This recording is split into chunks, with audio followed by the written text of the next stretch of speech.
tất cảទាំងអស់គុណចាស់ហើយមកខាងពួក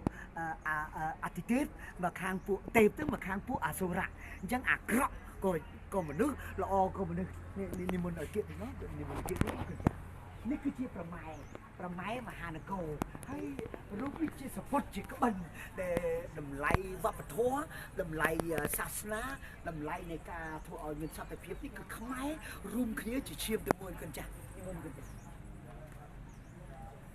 ហើយប្រអួតនេះបាក់អស់ហើយប្រអួតឲ្យទៅពលធ្វើពី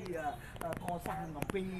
ថ្មហើយថ្មនេះទូណាពីព្រោះការកសាងប្រាសាទបាសេរីហ្នឹងបាយ័ននេះគេហៅថាជ័យយាគិរី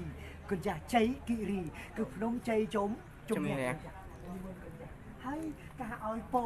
សេរីសួស្ដីនេះគឺប្រកបទៅដោយគេហៅថាអប្សរាយូគីនីអប្សរាយូគីនីគុណចាស់តបជើងទឹកខ្មែរប្រកូណាជ័យបរមៈទី7កំពុងតែកាន់ប្រខាន់គុណចាស់នៅខាងលើ Nice to meet you welcome Nice to meet you Cambodia welcome Thank you so much នោះគុណចាស់មើលទៅព្រះអង្គនៅកាន់ប្រខាន់នោះគុណចាស់zoom តិចគុណចាស់ zoom តិចហើយខ្មែរតិចវែងគុណចាស់តិចវែងហើយមុននិយាយឲ្យខ្ញុំសិននោះគុណចាស់ឃើញគុណចាស់នោះគឺជា